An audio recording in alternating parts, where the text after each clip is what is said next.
தேவை. வமா தஃஅலு மின் கைரின் யஅலமுஹுல்லாஹ், நீங்க செய்கின்ற எந்த நற்காரியமாக இருந்தாலும் அதனை அல்லாஹு தாலா அறிகின்றான். வதஸவ்வது ஃபஇன்ன கைர ஸாதி தக்வா, நீங்க ஆஹ், அந்த தேவையான ஆஹ், உங்களுக்கு அவசியமானவற்றை உங்களோடு எடுத்துக்கொள்ளுங்கள். நீங்கள் எடுத்துக்கொள்கின்ற அந்த கட்டுச்சாதனங்கள், அதாவது உங்களுக்கு அவசியமான விஷயங்கள், அதில் மிகச்சிறந்தது தக்குவா. வத்தகூனி யா உலில் அல்பாப், அறிவுள்ளவர்களே நீங்கள் என்னை பயந்து நடந்து கொள்ளுங்கள் என்று இந்த குரான் வசனம் சொல்கிறது. இந்த குரான் வசனத்தில் நாங்க முதலாவது இதில் சொல்லப்படுகின்ற இந்த ஹஜ் என்று சொல்வது ஒரு குறிப்பிட்ட ஒரு ஒரு வரையறுத்த சிறிய காலப்பகுதியாக இந்த குரான் வசனம் அடையாளப்படுத்தாமல் எப்படி சொல்கிறதுண்டா அஷ்ஹுருன் மஅலூமாத், அதாவது அறியப்பட்ட சில மாதங்கள் என்று இந்த குரான் வசனம் அடையாளப்படுத்துகிறது. இங்க அந்த மாதங்கள் என்று சொல்ற நேரத்தில் அதனூடாக நாடுகின்ற விஷயம் என்ன? பொதுவாக இமாம்கள் சொல்வார்கள் இந்த இந்த இடத்துல இது 3 மாதங்களை குறிக்கின்றது. அதாவது ஷவ்வால் மாதம், துல் கஅதா மாதம், துல் ஹஜ் மாதம் என்று சொல்கின்ற இந்த 3 மாதங்களையும் உள்ளடக்கியதாகத்தான் இந்த அஷ்ஹுருன் மஅலூமாத் என்று சொல்கின்ற அந்த குரான் வசனம் குறிக்கின்றது என்று சொல்லி இமாம்கள் சொல்லுவார்கள். அந்த பின்புலத்தில் தான் இமாம்கள் சொல்லுவார்கள் என்னண்டா, இப்ப நாங்க ஹஜ்ஜுக்கு நீயத்து வைத்து இஹ்ராம் அணிதல் என்று சொல்றது எந்த காலப்பகுதியில நடக்கலும் என்றால் ஷவ்வால் மாதத்திலிருந்து அது நடைபெற முடியும். ஷவ்வால் மாதம் பிறை கண்டத்திலிருந்து நாங்க ஹஜ்ஜுக்கு இஹ்ராம் அணியலாம். அதாவது இஹ்ராம் அணிஞ்சிட்டோம் என்று சொன்னண்டா அதுக்கு பிறகு நாங்க ஃபலா ரஃபஸ வலா ஃபுசூக வலா ஜிதால், அந்த மாதிரி எந்த குற்றச்செயலும் எந்த பாவ காரியத்திலையும் நாங்கள் ஈடுபடக்கூடாது. அதுக்கு பிறகு நாங்கள் நிறைய நற்காரியங்களில் ஈடுபட வேண்டும் அல்லது ஈடுபட முடியும் என்று சொல்றது. அப்ப ஹஜ் காலம் என்று சொல்வது இது ஷவ்வாலிலிருந்து ஆரம்பமாகின்றது என்று சொல்கின்ற அந்த கருத்தை இந்த குரான் வசனம் உணர்த்துவதாக இமாம்கள் சொல்வார்கள். இது எப்ப நிறைவு பெறுகிறது? இது துல் ஹஜ் கடைசி வரையில இந்த ஹஜ் காலம் என்று சொல்வது காணப்படுமா, அல்லது அது பொதுவாக நாங்க ஹஜ் நிறைவு பெறுதல் என்று சொல்ற ஐயாமு தஷ்ரீக்கோட ஹஜ் கடமைகள் நிறைவு பெறுகின்றன தானே, அதனோடு அந்த ஹஜ் காலம் முடிந்து விடுமா என்று சொல்கின்ற நேரத்தில் தப்சீருல் மனார்ல இமாம் ரஷீத் ரதா அவர்கள் இது சம்பந்தமாக இருக்கின்ற ஒரு இமாம்களுக்கு மத்தியில இருவேறுபட்ட அபிப்பிராயங்கள் இருப்பதாக அவர் குறிப்பிடுவார். அவர் சொல்லுவார் என்னென்றால், இதுல பல இமாம்கள், அதாவது குறிப்பாக சஹாபாக்கள்ல இமாம் இப்னு உமர், அதுபோல இப்னு மசூத், திரும்ப மதுஹபுகளுடைய இமாம்கள் இமாம் மாலிக் போன்றவர்கள் எல்லாம் கருதுவார்கள் இது முழுமையான 3 மாதங்கள் தான் என்று சொல்லி. அதாவது ஷவ்வால் மாதத்துல தொடங்கினா துல்ஹஜ் கடைசி வரையில, அதாவது முஹர்ரமுடைய தலைப்புரை காணும் வரையில இந்த ஹஜ் காலம் என்று சொல்வது ஒரு முழுமையான 3 மாதங்களாக காணப்படும் என்று அவர்கள் சொல்வார்கள். அந்த அந்த வகையில் அவர்களுடைய அபிப்பிராயப்படிக்கு இப்போ ஹஜ்ஜினுடைய மிக முக்கியமான ஒரு ஒரு தவாஃப், நாங்கள் சொல்லுவோம் தவாஃபுல் இஃபாதா என்று சொல்ற தவாஃப். இந்த தவாஃபுல் இஃபாதாவை நாங்க ஐயாமு தஷ்ரீக்குள்ளால நாங்க செஞ்சு முடிக்கணும். அதை இங்க அந்த அதாவது இவங்க அதாவது இந்த கருத்தை சொல்கின்றவர்கள் சொல்லுவார்கள் என்றா, தவாஃபுல் இஃபாதாவை நாங்க துல்ஹஜ் மாசத்துல கடைசி வரையில பிற்போட்டு செய்ய முடியும். அப்படி செய்தாலும் அது அந்த ஹஜ் நிறைவேறும் என்று சொல்லி அவர்கள் கருதுவார்கள். 2வது அபிப்பிராயம், நாங்கள் ஏற்கனவே சொன்னது போல ஐயாமு தஷ்ரீக்கோட அந்த இது நிறைவு பெறுகிறது, அந்த ஹஜ் காலம் என்று சொல்றது நிறைவு பெறுகிறது. அந்த கருத்தை சஹாபாக்கள் இப்னு அப்பாஸ் ரலியல்லாஹு அன்ஹு அவர்கள் கொண்டிருக்கிறார்கள். அதே போல இமாம் அபு ஹனீஃபா, இமாம் ஷாஃபி, இமாம் அஹமது இப்னு ஹம்பல் போன்றவர்கள் எல்லாம் அந்த கருத்தை வலியுறுத்துகின்றார்கள். இப்போ குரான்ல வரக்கூடிய அந்த ஐயாமன் மஅதூதாத், அதாவது அந்த விரல் விட்டு எண்ணக்கூடிய சில நாட்கள் என்று சொல்கின்ற அந்த கருத்தை அது குறிக்கும் என்று சொல்லி அவர்கள். அப்ப அது மிக பெரும்பாலும் அந்த ஐயாமன் மஅதூதாத் என்று சொல்றது அரஃபா நாளையும் அதே மாதிரி பெருநாள் தினத்தையும் அதுக்கு பிறகு வரக்கூடிய ஐயாமு தஷ்ரீக் 3 நாட்கள், அந்த மொத்தம் அந்த 5 நாட்களை குறிக்கக்கூடியது தான். அதுதான் ஹஜ் கடமைகள் மிக பிரதானமாக நடைபெறுகின்ற 5 நாட்கள். அப்ப அந்த 5 நாட்களையும் குறிக்கக்கூடியது தான் அது ஐயாமன் மஅதூதாத் என்று குரான்ல வருகிறது. அப்ப அந்த வகையில் அந்த ஐயாமு தஷ்ரீக் நிறைவோடு ஹஜ் காலம் நிறைவு பெறுகிறது என்று சொல்லி அவர்கள் கருதுவார்கள். இப்படி இந்த 2 வகையான அபிப்பிராயங்கள் இருக்கின்றன. ஆனாலும் அப்ப அப்ப அதை வச்சு பார்க்குற நேரத்தில் ஒரு ஒரு அபிப்பிராயப்படிக்கு இந்த முழுமையான இந்த 3 மாத காலங்கள் எங்களுக்கு ஹஜ் காலமாக இருக்கிறது என்று சொல்றத நாங்கள் காண்றோம். உண்மையிலே இந்த குரான் வசனம் பயன்படுத்தின இந்த சொல், அதாவது ஐயாமன் மஅலூமாத், மஅலூம் என்ற அந்த சொல்ல அரபு மொழியில பயன்படுத்துகின்ற நேரத்தில், அதாவது அந்த அந்த சொல் மஅலூம் என்று சொல்ற நேரத்தில் ஏற்கனவே தெரிந்த, ஏற்கனவே எங்களுக்கு பரிச்சயமான, அறிமுகமான அந்த மாதங்கள் என்று சொல்றதற்கு, அப்ப ஏற்கனவே பரிச்சயமான ஒன்றை குறித்து காட்டத்தான் இந்த மஅலூம் என்ற சொல் பயன்படுத்தப்படுகிறது. அப்ப அது எப்படி ஏற்கனவே பரிச்சயமானது என்று சொல்றது எப்படி என்று சொல்ற நேரத்துல இமாம்கள் அங்க விளங்கப்படுத்துற ஒரு முக்கியமான விஷயம் என்னன்னா, இந்த ஒழுங்கு இப்ராஹிம் அலைஹிஸ்ஸலாம் அவர்களுடைய நடைமுறையில் இருந்து வந்த ஒரு ஒழுங்கு. அப்ப இப்ராஹிம் அலைஹிஸ்ஸலாத்திட பாரம்பரியத்தை பின்பற்றிய எல்லா சமூகங்களும் தொடர்தேர்ச்சியாக, என்னடா அந்த காலத்து இப்ராஹிம் அலைஹிஸ்ஸலாத்தில் இருந்தே அந்த ஹஜ் என்ற கடமை ஒன்று இருந்திருக்கிறது. அப்ப இப்ராஹிம் அலைஹிஸ்ஸலாம் அவர்களுடைய காலத்திலிருந்து அந்த ஹஜ் காலம் என்று பொதுவாக எது அடையாளப்படுத்தப்பட்டு வந்திருக்கிறது என்றால் இந்த 3 மாதங்களும் ஷவ்வால், துல்காதா, துல்ஹஜ் என்று சொல்ற இந்த 3 மாதங்களும் ஹஜ் காலமாகத்தான் அடையாளப்படுத்தப்பட்டிருக்கின்றது. அப்ப அதை குறித்து காட்டுகின்ற வகையில தான் அல்லாஹு தாலா அஷ்ஹுருன் மஅலூமாத் என்று சொல்ற அந்த சொற்பிரயோகத்தை பயன்படுத்தி இருக்கின்றான் என்று சொல்லி இமாம்கள் சொல்வார்கள். அப்ப அந்த பின்புலத்தையும் வைத்து பார்க்கின்ற நேரத்துல இந்த ஹஜ் காலம் என்று சொல்றது உண்மையிலே அந்த இந்த முழுமையான இந்த 3 மாதங்களை உள்ளடக்கியது என்று சொல்கின்ற ஒரு கருத்தை நாங்க விளங்கிக் கொள்ளலாம். இந்த இந்த இடத்துல இப்ப இன்னொரு விஷயத்தை நாங்க விளங்கணும் என்னன்னா, நான் ஏற்கனவே சொன்னேன், இந்த இப்ப ஹஜ் காலம் என்று நாங்க சொல்றது இந்த 3 மாதங்கள்.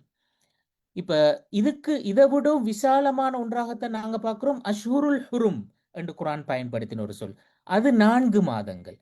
அந்த 4 மாதங்கள்ல 3 மாதங்கள் ஒன்றாக வருகிறது. அது துல்காதா, துல்ஹஜ், முஹர்ரம் என்று சொல்கின்ற மாதங்கள். அதுக்கப்புறம் இடையில ரஜப் என்ற மாதம் வருகிறது. இப்ப இந்த அஷ்ஹுருல் ஹுரும் என்று சொல்ற 4 மாதங்கள்ல 3 மாதங்களும் இதனோட ஒரு வகையில சம்பந்தப்படுகிறது. அதாவது ஷவ்வால்ல இருந்து ஹஜ் காலம் தொடங்குகிறது. அது துல்காதா, துல்ஹஜ். துல்காதாலிருந்து அஷ்ஹுருல் ஹுரும், கண்ணியத்துக்குரிய அந்த 4 மாதங்கள் என்று சொல்றது அது ஆரம்பிக்கிறது. அப்ப பாருங்க என்னண்டா, இங்க அந்த அஷ்ஹுருல் ஹுரும் என்று சொல்ற அந்த கண்ணியத்துக்குரிய 4 மாதங்கள் என்று சொல்றதுல 2 மாதம் இந்த ஹஜ் காலம் என்று சொல்றதுக்குள்ளால வருகிறது. அடுத்தது நாங்க ஏற்கனவே சொன்ன ஐயாமன் மஅதூதாத் என்று குரான் பயன்படுத்தின அந்த 5 நாட்கள், அது அரஃபா பெருநாள் தினம், அதே மாதிரி ஐயாமு தஷ்ரீக் அந்த 3 நாட்கள். அது துல்ஹஜ் மாதத்துக்கு உள்ளால் இருக்கின்ற விசேடமான சில நாட்கள். அதே மாதிரி நாங்க பார்க்குற இன்னும் ஒரு முக்கியமான விஷயம் தான் இப்ப குரான்ல வரக்கூடிய வலயாலின் அஷ்ர் என்று சொல்லி, அதாவது 10 இரவுகளின் மீது சத்தியமாக என்று குரான் சொன்னது. பொதுவாக அநேகமான தப்சீர் ஆசிரியர்கள் சொன்னார்கள் அந்த 10 இரவுகள் என்று சொல்வது துல்ஹஜ் மாதத்தினுடைய முதல் 10 நாட்களை குறிக்கின்றவை என்று சொல்லி. அப்ப அது துல்ஹஜ் மாதத்தினுடைய முதலாவது பிறையிலிருந்து பெருநாள் தினம் வரையிலான அந்த 10 நாட்கள் என்று சொல்ற. அப்ப பாருங்க நான்டா, இந்த இந்த இந்த விஷயங்கள் எல்லாத்தையும் நாங்க பார்க்கிற நேரத்துல இதுல 2-3 முக்கியமான செய்திகள் இருக்கின்றன. முதலாவது என்னண்டா, இந்த அதாவது இந்த ஹஜ் காலம் என்று சொல்றது இது ரமலானினுடைய ஒரு தொடர்ச்சி தான். அதாவது இது ஒரு உண்மையிலே அந்த புதிதாக வரக்கூடிய ஒரு விஷயம் என்று சொல்றதை விட ரமலான்ட தொடர்ச்சி. ஏனென்றா இது ஷவ்வாலிலிருந்தே தொடங்குகிறது ஹஜ் காலம் என்று சொல்றது. இப்ப நாங்க பார்த்தோம் என்று சொன்னேன்டா இதுல அப்ப அந்த அதாவது இப்ப ரமலானினுடைய ரமலான்ல பேசப்பட்ட எல்லா விஷயங்களும் இந்த ஹஜ் காலத்திலும் பேசப்படுறத நாங்க பார்க்கலாம். அதாவது ரமலான்ல நாங்க சொல்றோம் அங்க அதாவது நாங்க நற்காரியங்கள்ல நிறைய ஈடுபட வேண்டும். ஒவ்வொரு நற்காரியத்துக்கும் எங்களுக்கு 70 மடங்கு நன்மைகள் கிடைக்கின்றன என்று ரமலான்ல நாங்க சொல்றோம். அதே மாதிரி அங்க ரமலான்லையும் இந்த ரஃபத் தவிர்ந்து கொள்ளப்படணும் என்று சொன்னது, ஃபுசூக் தவிர்ந்து கொள்ளப்படணும் என்று சொன்னது, ஜிதால் தவிர்ந்து கொள்ளப்படணும் என்று சொல்றது. இது போன்ற எங்களுக்கு ரமதானினுடைய அந்த பயண பால்படுத்தக்கூடிய செயற்பாடுகளை எங்களுக்கு அல்லாஹ்வினுடைய சிந்தனையை விட்டு எங்களை தூர எடுத்து செல்வதற்குரிய செயற்பாடுகளை விட்டு நாங்கள் ஒதுங்கி இருக்கணும். அப்போ பாவ காரியங்களை விட்டு ஒதுங்கி இருக்கணும், நற்காரியங்கள் அதிகமாக செய்ய வேண்டும் என்று சொல்ற விஷயம் ரமலான்ல வலியுறுத்தப்பட்டதை நாங்கள் கணையிலும். ரமலானினுடைய நோக்கமாக சொன்னதும் அதே தக்குவா என்று சொல்ற விஷயம். இப்ப பாருங்க நண்டா, இந்த ஹஜ் காலத்திலே வலியுறுத்தப்படுகின்ற விஷயம் என்ன? அதே நற்செயல்கள், அதே பாவ காரியங்களை தவிர்ந்து கொள்ளுதல், அதே தக்குவா. அப்ப உண்மையிலே அப்படி ஒரு ஒரு ரமலானினுடைய ஒரு நீட்சியாக வரக்கூடிய ஒரு காலம், அதோட தொடராக வரக்கூடிய ஒரு காலம். அந்த வகையில தான் அது ஷவ்வாலில் இருந்தே ஆரம்பிக்கிறது. இப்ப ஷவ்வால்லே ஒருத்தர் ஹஜ்ஜுக்காக இஹ்ராம் அணிய முடியும். அப்படி இஹ்ராம் அணிந்து கொண்டு அவரு அந்த ஹஜ்ஜுடைய நியத்தோட அந்த ஹஜ் ஒரு இஹ்ராம் அணிந்த ஒருத்தர் எப்படி இருக்கணும்? அவர் செய்யக்கூடாது எத்தனையோ நிறைய தடைகள் அவருக்கு இருக்கிறது. அவர் மாஷர் மைதானத்துல நான் அல்லாவுக்கு முன்னால நிற்கின்றேன் என்று சொல்கின்ற அந்த உணர்வோடு அவர் எஹ்ராம் அணிந்ததிலிருந்து காணப்படணும். அந்த வகையில் அவர் மனம் பூசிக்கொள்றது தவிர்க்கப்படணும், பாவகாரியங்கள் ஈடுபடுறது தவிர்க்கப்படும். அடுத்தவர்களுக்கு அனுமதிக்கப்பட்ட எத்தனையோ விஷயங்கள் அவருக்கு தடை செய்யப்படுகின்றது. அதே மாதிரி அவர் இந்த இந்த குரான் வசனத்துல வருகிறது மாதிரி ஃபமன் ஃபரத ஃபீஹின்னல் ஹஜ்ஜ ஃபலா ரஃபஸ வலா ஃபுசூக வலா ஜிதால், இந்த பாவகாரியங்கள் அவர் தவிர்த்து கொள்ளணும். வமா தஃஅலு மின் கைரின் யஅலமுஹுல்லாஹ், நீங்க செய்கின்ற நற்காரியங்கள் எல்லாமே அல்லாஹ்வுக்கு தெரியும். அப்ப அப்படி சொல்லி போட்டு தஸவ்வது ஃபஇன்ன கைர ஸாதி தக்வா, நீங்க பெற்றுக்கொள்றதற்குரிய மிகச்சிறந்த உணவு, மிகச்சிறந்த ஏற்பாடு தக்குவா என்று சொல்கிறது. அப்ப அங்கேயும் அந்த தக்குவா தான் வலியுறுத்தப்படுகிறத நாங்க பார்க்கலாம். அப்ப இது முதலாவது நாங்க காண்றோம் என்னடா, இது ஹஜ் காலம் என்று சொல்றது ரமலானினுடைய ஒரு தொடர்ச்சி. அது ஒரு புதிசாக வரக்கூடிய ஒரு விஷயம் என்று சொல்றதை விடவும், அது அப்படியே எங்களுடைய ரமலான்ல நாங்க பெற்ற பயிற்சியும் நாங்க பெற்றுக்கொண்ட அந்த ஆன்மீக உணர்வுகளையும் அப்படியே நாங்க தொடர்ந்தும் தக்க வைத்துக் கொள்வதற்கான அந்த உணர்வுகளோடு அப்படியே நாங்க எங்கட பயணத்தை தொடருவதற்கான ஒரு ஏற்பாடாகத்தான் இந்த ஹஜ் காலம் என்று சொல்ற அந்த அஷ்ஹுருன் மாலூமாத் என்று சொல்ற அந்த ஒழுங்கு அல்லாஹு தாலா வைத்திருக்கிறார். அடுத்தது இந்த குரான் வசனத்துல அல்லது ஹஜ் காலம் என்ற அந்த கருத்துல இருந்து நாங்க புரிஞ்சு கொள்ற இன்னொரு முக்கியமான விஷயம் என்னடா, ஏற்கனவே நான் சொன்னது மாதிரி இந்த சிறப்புக்குரிய காலங்கள் என்று சொல்றத அல்லாஹு தாலா உண்மையிலே ஒரு ஒரு ஒரு ஒரு பரந்த பரப்புலையும் அதை பேசி இருக்கின்றான். அப்ப அந்த சிறப்பு என்று சொல்றது ஒரு பரந்த பரப்புலையும் இருக்க முடியும்.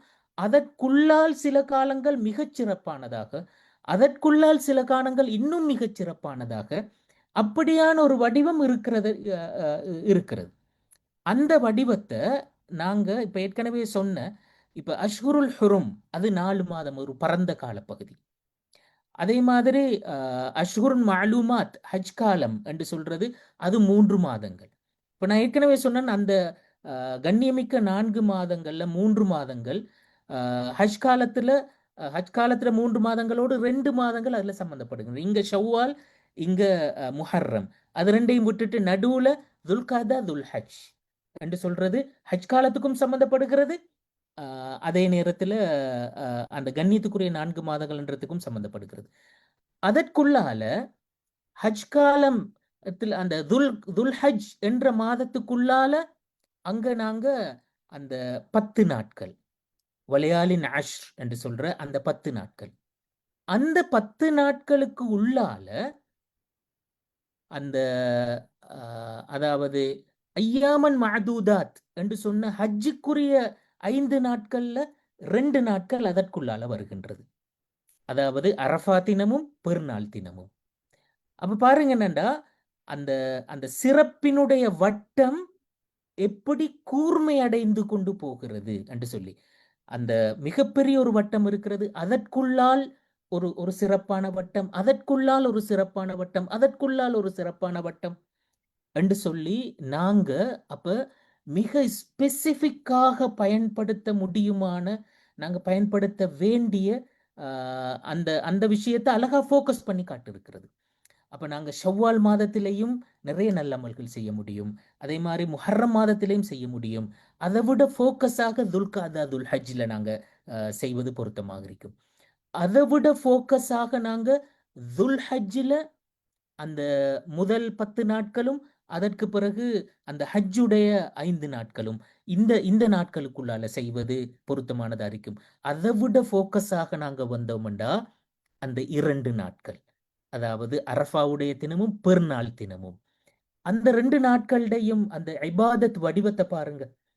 2 ஒன்றுக்கொன்று நேர் முரணான 2 இபாதத்துகள். ஒன்று நாங்க பசியோடு இருந்து நோன்பு பிடிச்சு எல்லாத்தையுமே துறந்து இபாதத் செய்கின்ற நாள், அது வந்து அரஃபா தினம்.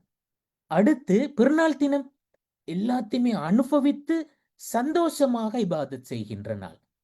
அப்ப அது அந்த 2 நாட்கள். அப்ப அது அந்த 2 நாளுக்கும் வெரி ஃபோக்கஸான 2 நாட்கள். அதனால தான் அந்த அரஃபா தினத்துல நாங்க நோன்பு பிடிச்சோம்டா, அது வந்து எங்களுக்கு கடந்த கால பாவங்களை பாவங்களுக்கு குற்றப்பரிகாரமாக அது அமைகிறது என்று சொல்லி வருகிறது. அப்ப பாருங்க என்னடா, அந்த அந்த அப்படி எங்களுக்கு அந்த நாங்க பயன்படுத்திக் கொள்வதற்கு மிக ஃபோக்கஸான அந்த சிறப்புக்குரிய காலங்களை ஃபோக்கஸாக அல்லாஹு தாலா எங்களுக்கு மாத்தி தந்து இருக்கின்றான் இந்த காலப்பகுதியில். அப்ப பாருங்க, அப்ப நாங்க அந்த அதை விரிந்து பயன்படுத்த முடியும். அதை ஃபோக்கஸாக பயன்படுத்துறேன்னு சொன்னா எந்த நாட்கள் வெரி ஃபோக்கஸான நாட்கள் என்று சொல்றத நாங்க புரிந்து கொள்றது. முதலாவது நாங்க ஷவ்வால்ல இருந்து துல்ஹஜ் முடியும் வரையில நாங்க அல்லது முஹர்ரம் உள்ளடங்கலாக நாங்க பயன்படுத்துறதுக்கு ஒரு விசாலமான காலம் ஒன்று இருக்கிறது. அதிலிருந்து நாங்க இன்னும் கொஞ்சம் ஃபோக்கஸ் ஆகி வந்தோம்னா துல்காதா துல்ஹஜ் என்று சொல்ற அந்த காலம். அதிலிருந்து இன்னும் கொஞ்சம் ஃபோக்கஸ் ஆகி நாங்க வந்தோம்னா துல்ஹஜ்ட பிறை ஒன்றிலிருந்து பிறை 13 வரையிலான காலம். அதிலிருந்து ஃபோக்கஸ் ஆக நாங்க இன்னும் கொஞ்சம் வரையில்மன்னு சொன்னா துல்ஹஜினுடைய பிறை 9, 10 என்று சொல்கின்ற காலம். அப்ப பாருங்க எவ்வளோ அந்த சிறப்பு என்று சொல்றது அல்லாஹு தாலா எங்களுக்கு அந்த அந்த ஃபோக்கஸாக மாத்தி தந்திருக்கின்றான் என்று சொல்றத நாங்க அதிலிருந்து விளங்கி. அப்ப நாங்க எந்த காலத்தை எப்படி பயன்படுத்தணும் என்று சொல்றதுல இதுல எங்களுக்கு புரிஞ்சு கொள்ள முடியும். நான் இப்ப இங்க இதுல செய்வதற்குரிய நல்லமல்களை பற்றி உண்மையிலே நான் உங்களோட பேசல. ஏனெண்டா அது சம்பந்தமாக நீங்க இப்ப கடந்த வாரம் கூட இது சம்பந்தமான ஒரு உரை நடைபெற்றது. அப்ப அந்த உரைகள்ல இருந்து நீங்க நிறைய விஷயங்களை எப்படி இதை பயன்படுத்தணும் என்று சொல்றதை பத்தி கண்டிப்பாக தெரிஞ்சு கொண்டிருப்பீர்கள். அதே மாதிரி இதற்கு முன்னரும் நீங்க பல உரைகள் கண்டிப்பாக கேட்டிருப்பீர்கள். இந்த முதல் 10 நாங்க எப்படி பயன்படுத்திக் கொள்ளணும், பெருநாள் தினத்தை எப்படி பயன்படுத்திக் கொள்ளணும், அரஃபா தினத்தினுடைய முக்கியத்துவம் என்ன, ஐயாமு தஷ்ரீக்கினுடைய முக்கியத்துவம் என்ன, அதுல நாங்க எவ்வளவு விவாதத்துகள் செய்யணும் என்று சொல்ற இந்த விஷயம் எல்லாம் எங்களுக்கு நிறைய நாங்க தெரிந்து வைத்திருக்கின்ற விஷயங்கள். இன்னைக்கு சாதாரணமாக சோசியல் மீடியாவை திறந்தா உங்களுக்கு அவற்றை பத்தி அதுல செய்ய வேண்டிய அமல்கள், அதனுடைய நன்மைகள், முக்கியத்துவம் நீங்க தாராளமாக தெரிந்து கொள்கிறதற்கான வாய்ப்பு இருக்கிறது. இங்க நான் ஒரு குறிப்பான விஷயத்துல உங்களோட கவனத்தை அந்த குவிக்கோணும் என்று சொல்லி நினைக்கிறேன். அதுதான் உண்மையிலே இந்த நான் இப்ப சொன்ன இந்த ஹஜ் காலம் என்று சொல்றத அதை விரிந்த கண்ணோட்டத்திலையும் பார்க்கலும் அதை அப்படியே ஃபோக்கஸ் ஆகி ஒரு குறிப்பிட்ட ஒரு ஏரியாவில் வச்சும் நாங்க பார்க்கலாம் என்று சொன்னதிலிருந்து நாங்க புரிஞ்சு கொள்ள முடியுமான ஒரு முக்கியமான விஷயம் அடிக்கிறேன். இந்த குரான் வசனம் வந்து இந்த அவ்வளவு விஷயத்தையும் சொல்லி நாங்க நற்கர்மங்கள் செய்யறத பத்தி எல்லாம் பேசி, அதே மாதிரி பாவங்களை தவிர்ந்து கொள்ளணும் என்று சொல்றத பேசி, இதனுடைய காலப்பகுதியை வரையறுத்து பேசி, இதெல்லாம் சொல்லிட்டு கடைசியாக சொன்ன என்று சொல்ற விஷயம். இந்த தக்குவா என்று சொல்றது தான் உண்மையிலே நாங்க செய்கின்ற வெளிப்படையான செயல்களை விடவும் நாங்க ஒரு குற்றத்தை பாவத்தை வெளிப்படையாக தவிர்ந்து கொள்ளுதல் என்று சொல்றதை விடவும் ஒரு ஒரு நற்செயலை நேரடியாக நாங்க அதுல ஈடுபடுதல் என்று சொல்றதை விடவும் எது ஃபோக்கஸ் ஆன விஷயம்? இந்த குர்ஆன் வசனத்துல ஃபஇன்ன கைர ஸாதி தக்வா, எது சிறந்தது என்று சொன்னண்டா தக்குவா தான் சிறந்தது என்று சொன்ன. அப்ப எங்கட ஃபோக்கஸ் ஒரு குறித்த செயலை செய்தல் என்று சொல்றது முதலாவது ஸ்டெப். நாங்க ஒரு செயலை செய்யறோமே இல்லை, அப்ப அதை செய்ய வைத்தல் அல்லது அதை செய்ய பழகி கொள்ளுதல் என்று சொல்றது முதலாவது ஸ்டெப். நாங்க இப்போ ஒரு பாவச் செயல்ல ஈடுபட்டு கொண்டிருக்கிறோம், அந்த பாவச் செயலை விட்டு விடுதல் என்று சொல்றது முதலாவது ஸ்டெப். இப்ப அந்த செயலை நாங்க தொடர்ந்து செய்தல் என்று சொல்றது ரெண்டாவது ஸ்டெப். அதை நாங்க விடாம செய்யறோம், செய்யறதுக்கு பழகிட்டோம், விடாம செய்யறோம். ஒரு பாவச் செயலை தவிர்ந்து கொள்றதுக்கு பழகிட்டோம், அதை திரும்ப செய்யாம தொடர்ந்து தவிர்ந்து கொள்றோம். அடுத்தது ஒரு நற்செயலை நாங்க செய்தல், தொடர்ந்து செய்தல், அதிகமாக செய்தல், அடுத்த மூன்றாவது ஸ்டெப். அதை நாங்க கூடுதலாக செய்யறோம், நிறைய அதிகமாக செய்ய செய்ய எங்களுக்கு அதிகமா நன்மை கிடைக்கும். அப்ப அதிகமாக செய்தல் என்று சொல்றது மூன்றாவது ஸ்டெப். இப்ப உண்மையிலே இது இந்த இது ஏன் நாங்க ஒரு விஷயத்தை செய்ய பழகுறோம், தொடர்ந்து செய்யறோம், அதிகமாக செய்யறோம்? இது ஏன்? இந்த இந்த விஷயத்தின் ஊடாக எங்களுக்கு மறுமையில நன்மை அதிகமாக கிடைக்கிறது என்று சொல்வது மட்டும்தான் அதனூடாக அல்லாஹு தாலா எங்கள்கிட்ட எதிர்பார்த்தானா என்று சொன்னால் கண்டிப்பாக இல்லை. குர்ஆனே சொல்றது மாதிரி, ஹதீஸுகளே வலியுறுத்துறது மாதிரி, எங்களிடத்துல அல்லாஹு தாலா எதிர்பார்க்கின்ற நாங்க நன்மைகளை பெற்றுக்கொள்ள வேண்டும், ஒரு குறிப்பிட்ட நற்காரியத்தை தொடர்ந்து செய்யணும், அதை அதிகமாக செய்யணும் என்று சொல்றதை விடவும் எங்களுக்கிட்ட எதிர்பார்க்கின்ற இன்னொரு முக்கியமான விஷயம் ஒன்று இருக்கிறது. அதுதான் இந்த தக்குவாவை நாங்க எங்களுக்குள்ளால கொண்டு வர வேண்டும் என்று சொல்றது. தக்குவா என்று சொல்றதுல இந்த இடத்துல உண்மையில என்ன மீனிங் என்று சொன்னா, அதுதான் எங்கட மனப்பாங்குல, எங்கட ஆட்டிடியூட்ல வரக்கூடிய சேஞ்ச், அதன் அடிப்படையில எங்கட நடத்தையில வரக்கூடிய மாற்றம் என்று சொல்றது. எல்லா வணக்க வழிபாடுகளும், நான் ஒரு பாவத்தை தவிர்ந்து கொள்கின்றேன் என்று சொல்கின்ற நேரத்துல, ஒரு நற்காரியத்துல நான் ஈடுபடுகின்றேன் என்று சொல்ற நேரத்துல, அது என்னிடத்துல ஏற்படுத்த வேண்டிய அந்த அந்த குவாலிட்டேட்டிவ் சேஞ்ச் என்ன, என்னிடத்துல ஏற்படுத்த வேண்டிய அந்த அந்த குவாலிட்டேட்டிவ் சேஞ்ச் என்ன, அது என்ன ஒரு ஒரு மிகச்சிறந்த ஒரு மனிதனாக, ஒரு நல்ல ஒரு பர்சனாலிட்டியாக என்ன அதை மாத்தணும், ஏண்ட நடத்தையில ஒரு மிகச்சிறந்த முன்மாதிரி பிரதிபலிக்கணும். அப்ப அதற்கான அந்த உள மாற்றம் முதலாவது ஏற்படணும். அந்த உள மாற்றம் தான் தக்குவா என்று சொல்றது. அதன் அடிப்படையில ஒரு மிகச்சிறந்த ஒரு நடத்தை மாற்றம் எங்கட வாழ்க்கையில தோன்றணும். அதுதான் உண்மையிலே நான் அதிகமாக திக்ரு செய்தல் என்று சொல்றதும். இப்ப கடைசி 10ல நாங்க செய்வதற்குரிய மிகச்சிறந்த அமல்கள் என்று சொன்னா என்ன சொல்லும்? நாங்க இந்த ஹஜ் காலத்துல அமல்களை நாங்க எடுத்து பார்ப்போமே, நாங்க அதிகமா திக்ரில் ஈடுபடுதல் வலியுறுத்தப்பட்டிருக்கிறது. உதுஹியா கொடுத்தல், அது போல நிறைய சதக்காக்கள் கொடுத்தல் இந்த கால பகுதியில வலியுறுத்தப்பட்டிருக்கிறது. நோன்பு நோற்றல் வலியுறுத்தப்பட்டிருக்கிறது. குர்ஆன் ஓதுதல் வலியுறுத்தப்பட்டிருக்கிறது. தஹஜ்ஜுத் தொழுதல் வலியுறுத்தப்பட்டிருக்கிறது. திக்ருகள்ல குறிப்பாக அல்லாஹு அக்பர், லா இலாஹ இல்லல்லாஹ், அல்ஹம்துலில்லாஹ் போன்ற திக்ருகள் வலியுறுத்தப்பட்டிருக்கின்றன. இப்ப நாங்க 1000 அல்ஹம்துலில்லாஹ் சொல்றோம், 1000 அல்லாஹு அக்பர் சொல்றோம், நாங்க லட்சக்கணக்கில் திக்ருகள் செய்கிறோம், நிறைய குர்ஆன் ஓதுகின்றோம், எல்லா நாட்களும் நாங்க நோன்பு பிடிக்கின்றோம், அதே மாதிரி உதுஹியா கொடுக்கின்றோம், இந்த விஷயம் எல்லாம் செய்கிறோம், அதிகமாகவும் செய்கிறோம், விடாம தொடர்ந்தும் செய்கிறோம். இந்த இந்த இபாதத்துகள் இதுல ஈடுபடுவதனால் எனக்கு அது நன்மைகளை பெற்று தருகிறது என்பது மட்டும்தான் உண்மையிலே அதுல நோக்கமா? அல்லாஹு தாலா அதனோட மாத்திரம் அதை நிறுத்தி கொள்கின்றான், நன்மையை தாரான், அதோட முடிச்சு என்று சொல்வதை மட்டும் குர்ஆன் எங்களுக்கு சொல்லல. உண்மையிலே அதுக்கு பின்னால அது எங்கட நடத்தையில ஒரு மிகப்பெரிய சேஞ்சை கொண்டு வர வேண்டும். என்னிடத்துல இப்ப நான் உதகையா கொடுக்கின்றேன் என்று சொன்னேன்டா, உண்மையிலே அங்க எதிர்பார்க்கப்படுகின்ற விஷயம் என்ன? என்னிடத்துல அது அல்லாவுக்காக நான் எதையும் விட்டு கொடுப்பதற்கு, எதையும் இழப்பதற்கு அந்த தயாரான அந்த மனப்பாங்கு, அந்த attitude என்னிடத்துல வளருகிறதா? அப்ப நான் நல்ல விஷயத்தை முன்னோக்கி எடுத்துட்டு போற நேரத்துல அந்த நல்ல விஷயத்துக்காக வேண்டி நான் சில விஷயத்தை விட்டு கொடுக்க வேண்டி வருகிறது என்று சொன்னேன்டா, அதை விட்டு கொடுக்கிற அந்த தைரியம் என்ற மனப்பாங்கில் இருக்கும். அப்ப அந்த அந்த பர்சனாலிட்டி வரணும். அந்த குறிப்பிட்ட அந்த இபாதத்தை செய்வதனூடாக நாங்க நிறைய சதக்கா செய்கின்றோம் என்று சொல்ற நேரத்துல, நாங்க நிறைய குர்ஆன் ஓதுகின்றோம் என்று சொல்ற நேரத்துல, நிறைய நோன்பு பிடிக்கின்றோம் என்று சொல்ற நேரத்துல, அந்த நோன்பும் அந்த சதக்காவும் அந்த குர்ஆனும் எங்களுக்கு நன்மையை கொண்டு வருகிறது தான். ஆனா அதுக்கு பின்னால எங்கட நடத்தைகள் எந்த அளவு தூரத்துக்கு சீரடைகின்றது, நாங்க எந்த அளவு தூரத்துக்கு ஒரு மிகச்சிறந்த ஆளுமையாக நாங்க வெளியில வாரோம் என்று சொல்றது மிக முக்கியமானது.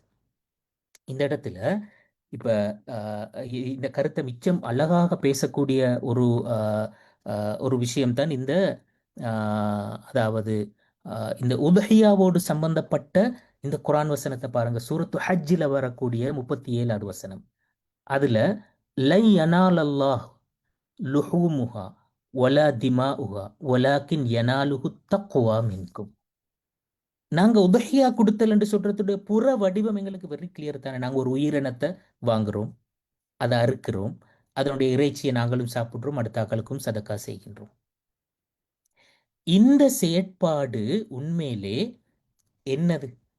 அல்லாஹ் இங்க தெளிவாக சொல்றான்டா, அல்லாவுக்கு இதுல எது தேவை, அல்லாவை பொறுத்த வரையில எது முக்கியம்? இப்ப நாங்க ஒரு உயிரினத்தை அறுத்து சதக்கா கொடுக்கிறோம், அல்லாவுக்கு அதனுடைய இரத்தமோ இறைச்சியோ அது எதுவுமே அல்லாவுக்கு முக்கியம் இல்லை. அல்லாவுக்கு எது முக்கியம்? வலாக்கின் யனாலுஹு தக்வா மின்கும். உங்களோட மனசுல அதனூடாக ஏற்படுகின்ற அந்த அந்த attitude சேஞ்ச், அந்த மனப்பாங்கு மாற்றம், அதனடியாக உங்களிடத்துல உங்களோட உங்களோட பர்சனாலிட்டியில நிகழுகின்ற அந்த சேஞ்ச், இதுதான் அல்லாவுக்கு முக்கியம். அடிப்படையில உதஹியா என்ற அந்த கன்செப்டுக்கு பின்னால இருக்கக்கூடிய அந்த தத்துவம் என்ன? அதாவது இப்ப இது எதை நினைவு கூறுவதற்காக நாங்க இந்த இந்த அமலை நாங்க செய்கின்றோம்? அதாவது இப்ராஹிம் அலைஹிஸ்ஸலாம் அவர்கள் தன்னுடைய மகனை அறுப்பதாக கனவு கண்டு அது அல்லாஹ்வுடைய கட்டளை என்ற அடிப்படையில் அவர் அந்த அந்த வேலைக்கு முற்படுறார். அவர் அதை செய்ய வாரார்.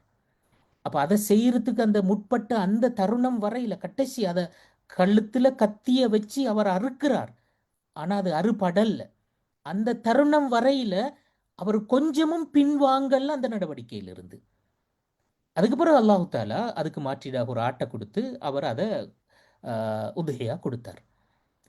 இப்ப இவருடைய வாழ்க்கையில இப்ராஹிம் அலைஹிஸ்ஸலாம் அவர்கள் செய்த ஒரு மிகப்பெரிய ஒரு தியாகம்.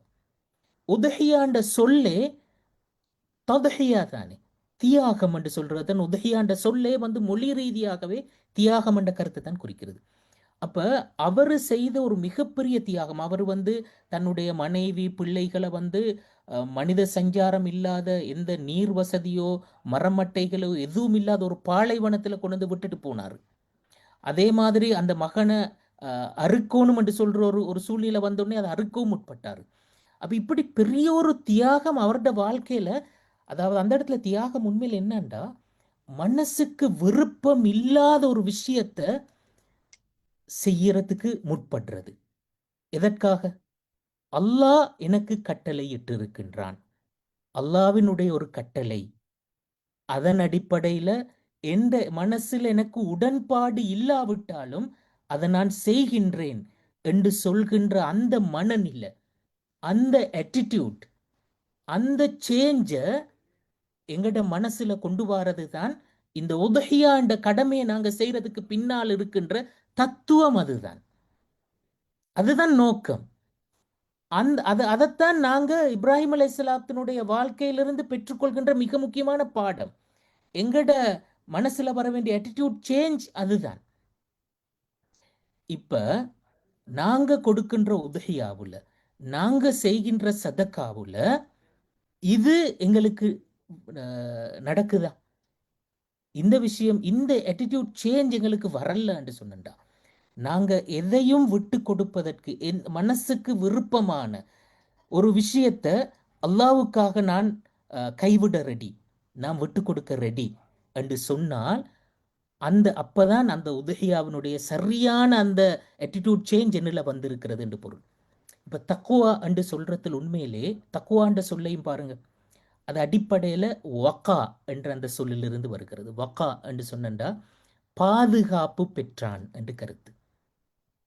இப்ப இத்தக்கா என்று சொல்றது, இத்தக்கா என்று சொன்னா உண்மையிலே அதாவது எனக்கு வரக்கூடிய ஒரு தீங்கை நான் தவிர்ந்து கொள்ளுதல் என்று சொல்றது. அப்ப தக்குவா என்று சொல்றதனுடைய நேரடியான மொழி கருத்து, எனக்கு எது எல்லாம் தீங்கானதோ, எது எல்லாம் எனக்கு பொருத்தமற்றதோ அதனை நான் தவிர்ந்து கொள்ளுதல். உண்மையிலே அல்லாஹு தாலா ஒரு விஷயத்த கைவிடுமாறு சொல்கின்றான், விட்டு விடுமாறு சொல்கின்றான் என்று சொன்னால், ஒரு விஷயத்தை எங்களுக்கு ஹராமாக்கி இருக்கின்றான் என்றால், அதனுடைய அடிப்படை கருத்து என்னண்டா, அந்த விஷயம் எனக்கு தீங்கானது, எனக்கு பாதிப்பானது. அந்த வகையில அதை நான் தவிர்ந்து கொள்வது ஒரு நாளும் எனக்கு அந்த அதனால நஷ்டமா? அதை தவிர்ந்து கொள்வதால் என்ன நான் எதனையாவது இழந்து விடுவேனா என்றால் இல்லை. அதை தவிர்ந்து கொள்றதுனால எனக்கு எதுவுமே இழப்பு வரல. ஆனாலும் எங்கட மனசு சில விஷயங்களை பழகி இருக்கிறது, சில பழக்கங்களுக்கு நாங்கள் உட்பட்டு இருக்கின்றோம். அந்த பழக்கங்களை எங்களால விடலாம். நாங்கள் அதுக்கு அது அது ஒரு ஒரு கம்ஃபர்ட் ஜோனுக்குள்ளால நாங்கள் அப்படியே சிக்கி கொண்டு இருக்கிறோம். எங்களோட வாழ்க்கையில் எத்தனையோ கம்ஃபர்ட் ஜோனுகள் இருக்கிறது. அது கருத்து ரீதியாகவும் சரி, செயற்பாட்டு வடிவத்திலையும் சரி, எங்களோட டேஸ்ட்டுகள் சம்பந்தப்பட்டும் சரி, எத்தனையோ கம்ஃபர்ட் ஜோன்களுக்குள்ளால நாங்கள் சிக்கி கொண்டு இருக்கிறோம். அந்த விஷயங்கள் இருந்து நாங்கள் வெளியில வரணுமாக இருந்தா அது இந்த தக்குவா தான். அந்த தக்குவா என்ற அந்த attitude சேஞ்ச் முதலாவது வரணும். அதாவது எனக்கு இது தீங்கு என்று சொல்றத உணர்ந்து அந்த தீங்கை விட்டு நான் விலகுவதற்கு எடுக்கின்ற முடிவு, அந்த அந்த மனப்பாங்கு மாற்றம், அதுதான் தக்குவா. அப்ப ஹஜ்ஜுடைய பாவங்களை, ஹஜ் காலத்துல பாவங்களை தவிர்ந்து கொள்வதன் ஊடாகவும், நல்ல விஷயங்கள் அதிகமாக செய்வதன் ஊடாகவும் எது என்னட்ட வரணும்? தக்குவா வரணும். நாங்க உதவியா கொடுப்பதன் ஊடாக எது என்னட்ட வரணும்? தக்குவா வரணும். அப்ப அந்த attitude சேஞ்ச் வந்தால் அதுதான் உண்மையிலே எங்களிடத்துல எதிர்பார்க்கிற விஷயம். அப்ப நாங்க இந்த இந்த இந்த கம்ஃபர்ட் ஜோன்கள்ல இருந்து வெளியில வருவதற்கான ஒரு ஒரு ஒரு ட்ரைனிங் தான் இந்த ஹஜ் காலம், அதனுடைய இந்த அமல்கள் என்று சொல்றது. இந்த உதகையா சம்பந்தமாக இன்னொரு விஷயத்தை சொல்லிக்கொள்ளணும் என்னென்றா, ஒரு இன்ட்ரெஸ்டிங்கான ஒரு விஷயம். இந்த இப்போ இலங்கையில் இந்த உதகையா சம்பந்தமான அந்த இஷ்யூ வந்த நேரத்தில் ஒரு ஊடகவியலாளர் ஒரு அந்த அந்த அரசாங்கத்தின் ஊடக சந்திப்பின் போது அவர் இப்படி ஒரு கேள்வி கேட்டார். அவர் பயன்படுத்தின வசனம் என்னண்டா, இந்த அவர் சொன்னாரு, அதாவது சத்வ பூஜா என்று சொல்ற அந்த வசனம், அதாவது தெய்வியன் வகான் சேவேனுவின் கருண சத்துவ பூஜா தான். அதை அப்படித்தான் அந்த உதகியான்றத அவர் அந்த மொழிபெயர்த்து சொன்னார். அப்ப நிறைய பேர் சொன்னேன்டா, உதகியான்னு சொல்றது உண்மையிலே சத்துவ பூஜாவா? அப்படி என்றா அந்த அதாவது அந்த இப்ப நாங்க உதகியாவை இப்போ ஒரு ஒரு உயிரினத்தை அறுக்கிறோம் என்று சொன்னேன்டா, அது அல்லாவுக்கு நாங்க படைக்கிற மாதிரி ஒரு விஷயம் உண்டாது. இப்ப அடுத்த மதங்கள்ல செய்கின்ற அந்த கடவுளுக்கு நாங்க ஒரு கடவுளுக்காக ஒரு பூஜை செய்கிறோம். இப்ப மல் பூஜாவோ அப்படி, பிலி பூஜாவோ இப்படி, இந்த மாதிரி அப்படியான ஒரு விஷயம் உண்டாது. அப்படி இல்லை. உண்மையில இஸ்லாத்துல எல்லா கடமைகளும் அதனுடைய பேஸ் அல்லாஹ் தான். பேஸ் அல்லாண்டா இஹ்லாஸ், அல்லாவுக்காக நாங்க செய்கின்றோம் என்று சொல்றது. அது அது அது வந்து உண்மையிலே நாங்க அல்லாவுக்கு படைக்கிற மாதிரி ஒரு விஷயம் உண்டா? அந்த அந்த அப்படி அந்த பூஜாவா அப்படியான ஒரு விஷயம் உண்டா? இல்ல. நாங்க அதை செய்வது அல்லாவுக்காக. ஆனா அந்த செயல் அது அல்லாஹ்க்கு தேவையா? அல்லாஹ்க்கு அதுல ஏதாவது அவசியம் உண்டு இருக்கிறதா? இல்ல. அது அல்லாஹ் சாப்பிடுறானா? அப்படி ஒன்று இல்ல. அந்த விஷயத்தினூடாக மனிதர்களுக்குத்தான் நலன். அதை வந்து மனிதர்கள் வந்து சதக்கா கொடுக்கலும், மனிதர்கள் அதை சாப்பிடலும், அப்படியான விஷயம் இருக்கிறது அந்த உபகையால. இப்ப தொழுகையைத்தான் எடுங்களே. தொழுகையை நாங்க இஹ்லாஸ் அல்லாவுக்காகத்தான் தொழுகின்றோம். ஆனால் அந்த தொழுகை அதை நாங்க தொழாவிட்டாலும் அல்லாஹ்க்கு நஷ்டமா? அல்லது தொழுவதனால் அல்லாவுக்கு எதுவும் அதிகரிக்கிறதா? இல்ல. நாங்க எவ்வளவுதான் இந்த உலகத்தில் இருக்கிற முழு மனித இனமும், இந்த உலகத்தில் இருக்கிற ஜின்னினமும் அவ்வளவும் சேர்ந்து அல்லாவுக்கு என்று சொல்லி ஒரு நன்மை எங்களுக்கு செய்யலுமா? ஒரு ஹதீஸ்ல வர மாதிரி அப்படி நாங்க எல்லாரும் சேர்ந்து ட்ரை பண்ணினாலும் அல்லாஹ்ட தர்பார்ல எதுவும் கூட கூட போறதும் இல்லை. நாங்க அல்லாவுக்கு ஒரு தீமை செய்ய நினைச்சாலும் அவ்வளவு பேரும் சேர்ந்து அல்லாஹ்ட தர்பார்ல எதுவும் குறைய போறோம் இல்லை. அப்ப உண்மையிலே நாங்க செய்கின்ற ஒவ்வொரு அமலும் எங்களுக்கானது, அல்லாவுக்கானது அல்ல. அதுல அதுல அதோட நலன், அதோட நலன், அதோட பெனிஃபிட் யாருக்கு? எங்களுக்கு தான். பெனிஃபிட் அல்லாவுக்கு இல்ல. அப்ப நாங்க உதுஹியான்னு சொல்றது வந்து அல்லாஹ்க்கு நாங்க படைக்கிற ஒரு விஷயம் உண்டல்ல உண்மையிலே. அதனால தான் இப்ப ஒரு ஹதீஸ்ல ஒரு இன்னல்லாஹ லா யந்துரு இலா சுவரிக்கும் வலா இலா அஜிசாமிக்கும் வலாக்கின் யந்துரு இலா குலூபிக்கும். உங்களோட உள்ளத்துல நீங்க என்ன நினைக்கிறீங்க என்று சொல்றது தான் முக்கியம். இது அல்லாவுக்காக என்று செய்றீங்களா இல்லையான்றது தான் முக்கியம். அந்த புறச்சேற்பாடு அல்ல முக்கியம். அப்ப புறச்சேற்பாடு நீங்க எவ்வளவு அதிகமா செய்றீங்க, எவ்வளவு கூட செய்றீங்க என்று சொல்றதை விடவும் எங்களுக்கு முக்கியமானது அதனுடைய அந்த உள மாற்றம் என்ன என்று சொல்றது தான். அப்ப அந்த தக்குவா, அந்த attitude சேஞ்ச் எங்கள்ல வருகின்ற நேரத்துல தான் எங்கள்ல ஒரு ஒரு ஒரு நல்ல பர்சனாலிட்டி, ஒரு நல்ல ஆளுமை வெளிப்படுகிறது. எங்களோட நடத்தைகள்ல அது ஒரு மிகச்சிறந்த ஒரு ஒரு மாற்றத்தை கொண்டு வரும். நான் ஏற்கனவே சொன்ன மாதிரி அந்த இப்ராஹிம் அலைஹிஸ்ஸலாம் அவர்களுடைய அந்த அந்த அவர் செஞ்ச அந்த தியாகத்தை நினைவு கூறுதல் தானே. அப்ப அந்த attitude எங்களிடத்திலையும் வரணும். அந்த நடத்தை மாற்றம் எங்களிடத்திலையும் வரணும். அவரு அந்த நினைச்சாரே, அல்லாவுக்காக நான் எதையும் இழப்பதற்கு தயாரான அந்த மனநிலை. அப்ப நான் எனக்குள்ள உருவாக்கி வச்சிருக்கின்ற எத்தனையோ கம்ஃபர்ட் ஜோனுகளை நான் அல்லாவுக்காக விட்டு விடுவதற்கு தயாராகின்ற ஒரு மனோநிலை தான் உண்மையிலே இந்த உதுஹியா. அப்படியான அந்த உதுஹியாவாகத்தான் அது இருக்கணும். நாங்க வந்து அந்த அந்த attitude சேஞ்ச் அதனூடாக அல்லாஹுத்தாலா எங்கள்கிட்ட, அதாவது ஃபண்டமெண்டலி அல்லாஹுத்தாலா எங்கள்கிட்ட எதிர்பார்க்கின்ற அந்த விளைவை விட்டுட்டு அது அல்லாத மற்ற எல்லாத்தையுமே நாங்க செய்கிறோம். அந்த நாங்க தாராளமாக செலவு செய்கிறோம். நாங்க ஒரு உயிரினத்தை அறுக்கிறோம். நாங்க வந்து நிறைய இபாதத்துகள்ல நற்காரியங்களை பல எண்ணிக்கையில எண்ணி எண்ணி செய்வோம். தொடர்ந்து செய்வோம், அதிகமாக செய்வோம், எல்லாம் செய்வோம். ஆனா இதெல்லாம் செய்து அது எங்கட மனசுல என்ன மாற்றத்தை, எந்த அதிர்வை ஏற்படுத்தியது? எந்த அதிர்வையுமே ஏற்படுத்தல. இதுல இருக்கிற ஒரு அபாயம் என்ன தெரியுமா? நாங்க ஒரு ஒரு செயல் அதிகமாக செய்கின்ற நேரத்துல, தொடர்ந்து செய்கின்ற நேரத்துல, காலப்போக்குல அது ஒரு ரூட்டீனாக எங்கள்கிட்ட மாறி இருக்கிறது. ரூட்டீனா மாறுறது ஒரு வகையில நல்லம் தான். அது அது ஒரு பழக்கமாக வாரது நல்ல விஷயம்தான். ஆனா அது பழக்கமாக மாறுகின்ற நேரத்தில் இருக்கிற ஒரு அபாயமும் இருக்கிறது. என்ன அந்த அபாயம்? அதனுடைய நோக்கம் இழக்கப்படுகின்ற அபாயம். அதனுடைய நோக்கம் என்ன? அது வந்து எங்களுடைய உள்ளத்துல ஒரு அதிர்வை ஏற்படுத்தணுமே, ஒரு ஈரத்தை ஏற்படுத்தணுமே உள்ளத்துல. அது எந்த ஈரத்தையும் எங்கள்கிட்ட ஏற்படுத்துதில்லை, எந்த அதிர்வையும் எங்கள்கிட்ட ஏற்படுத்துதில்லை. சும்மா நாங்க ஒரு ஒரு ஒரு இயந்திரத்தை, ஒரு மெஷினை இயக்கி விட்டால் எப்படி அது இயங்குகிறது? தொடர்ந்து இயங்கிக் கொண்டே இருக்குமே, நிக்காம இயங்கிக் கொண்டே இருக்குமே. அதே மாதிரி ஒரு மெஷினை இயக்கி விட்டது மாதிரி நாங்க இயங்கிக் கொண்டே இருக்கின்றோம் என்று சொல்கின்ற ஒரு நிலைமை ஒன்றுக்கு நாங்க போவோமாக இருந்தால் அது இந்த விஷயத்தில் இருக்கின்ற ஒரு அபாயம். அப்போ ஒரு செயலை நாங்க செய்தல் என்று சொல்றது ஒரு முதலாவது ஸ்டெப். அதை தொடர்ந்து செய்தல் இரண்டாவது ஸ்டெப். அதை நாங்க அதிகமாக செய்வது மூன்றாவது ஸ்டெப். இந்த இடத்தோட மட்டும் நின்று கொண்டா நாங்க அதிகமாக செய்யறதும் தொடர்ந்து செய்யறதும் கூட பிரயோசனமற்று போவதற்கான வாய்ப்பு இருக்கிறது. அதை தாண்டி அந்த அதிகமாக செய்தலும் தொடர்ந்து செய்தலும் எங்கட மனசுல ஏற்படுத்துகின்ற ஒரு தாக்கம் ஒன்று இருக்கிறது. அது வரணும். எங்கட நாங்க அதனூடாக அந்த தக்குவான்னு சொல்ற அந்த attitude சேஞ்ச் வரணும். அந்த சேஞ்ச் அது எங்கட நடத்தைகள்ல வெளிப்படணும். நான் நிறைய இபாதத்துகள் ஈடுபடுகின்றேன் என்றா என் அஹ்லாக்குகள் எந்த அளவுக்கு மாறி இருக்கிறது, அடுத்த மனுஷனை நான் எந்த அளவுக்கு மதித்து நடக்கின்றேன், நான் இந்த உலகத்துல மிகச்சிறந்த ஒரு முன்மாதிரியாக நான் எந்த அளவு தூரத்துக்கு இருக்கின்றேன் என்று சொல்ற அந்த விஷயங்கள் முக்கியமானது.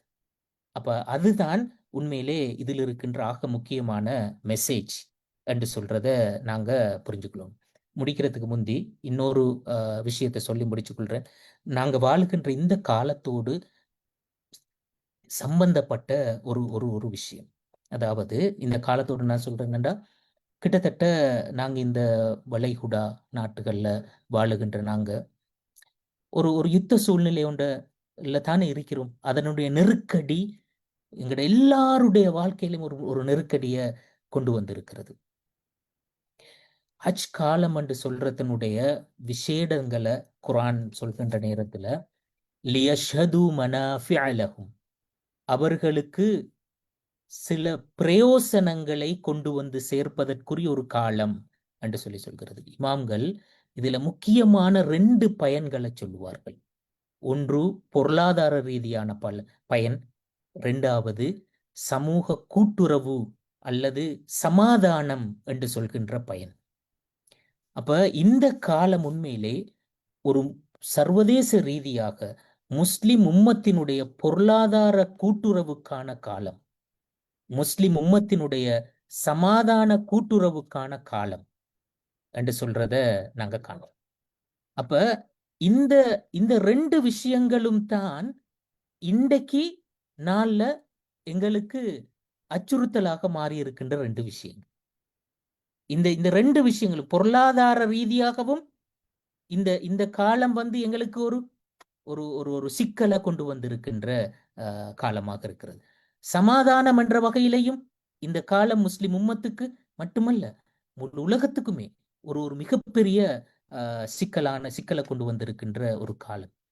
அப்ப முஸ்லிம் உம்மத் இந்த காலத்தினுடைய முக்கியத்துவத்தை சரியாக புரிந்து கொண்டார்கள் என்றால் தாங்க முன்னுக்கு எடுத்து வச்சிருக்கின்ற பிழையான எட்டுக்களை திரும்ப பின்னுக்கு எடுத்து வச்சு சரியான வழியை நோக்கி போறதுக்கான ஒரு மிகச்சிறந்த காலமாக இந்த காலம் இருக்கின்றது. அப்ப ஒரு மிகச்சிறந்த பொருளாதார மறுசீரமைப்பை கொண்டு வருவதற்கும் ஒரு மிகச்சிறந்த கூட்டுறவை ஏற்படுத்துவதற்குமான ஒரு காலம் உண்டாக இது இருக்கிறது. அதே மாதிரி மிகச்சிறந்த ஒரு சமாதானத்தை நாங்க ஏற்படுத்தி கொள்வதற்கான ஒரு காலமாகவும் இது இருக்கின்றது. அப்ப அப்படியான ஒரு ஒரு சிறந்த காலமாகத்தான் இந்த ஹஜ் காலம் இருக்கிறது. அப்ப அந்த நோக்கங்களை நாங்க எந்த அளவு தூரத்துக்கு சரியாக அடைந்து கொள்கின்றோமோ அதுதான் இந்த காலத்தை நாங்க சரியாக பயன்படுத்தியவர்கள் என்று சொல்வதற்கான அடையாளம். புற செயற்பாடுகள்ல மட்டுமே எங்களுடைய பயன்பாட்டினுடைய அந்த அந்த பெருமானம் இருக்க மாட்டாது. அதனுடைய வேல்யூ எப்படி நாங்க ஒன்றை வெலிவேட் பண்ற, அதனுடைய எண்ணிக்கையில நின்று மட்டும் நாங்க வெலிவேட் பண்றா, அதனுடைய புற தோற்றத்துல மட்டும் நாங்க நின்று வெலிவேட் பண்றா இல்ல, ரிசல்ட்ல நின்று நாங்க அதை வெலிவேட் பண்ணணும். அதனுடைய ரிசல்ட் என்ன, நாங்க எங்களோட இபாதத்துகள் என்ன ரிசல்ட் எடுத்தோம், அதே மாதிரி எங்களுடைய அடுத்த செயற்பாடுகள்ல நின்று இந்த சமாதானம் என்ற ரிசல்ட்டை நாங்க இந்த காலப்பகுதியில் எடுத்தோமா, பொருளாதார அபிவிருத்தி என்று சொல்ற அந்த ரிசல்ட்டை நாங்க இந்த காலப்பகுதியில் எடுத்தோமா, அப்படி எடுத்தோம் அல்லது குறைஞ்சது அதற்கான ஒரு ஸ்டெப்பை சரி வைத்தோமா என்று சொல்றது தான் இந்த இந்த காலத்துல நாங்க இந்த காலத்தை சரியாக பயன்படுத்தினோம் என்று சொல்வதற்கான அடையாளமாக இருக்கும். அந்த பாக்கியத்தை அல்லாஹு தாலா உங்களுக்கும் எனக்கும் தரணும் என்று சொல்லி கேட்டு விடை பெறுகின்றேன். ஆஹிர் தவானா அல்ஹம்துலில்லாஹி ரப்பில் ஆலமீன். வஸ்ஸலாமு அலைக்கும் வரஹ்மத்துல்லாஹி வபரகாத்துஹு. ஜஸாக்குமுல்லாஹ் ஹைரன்.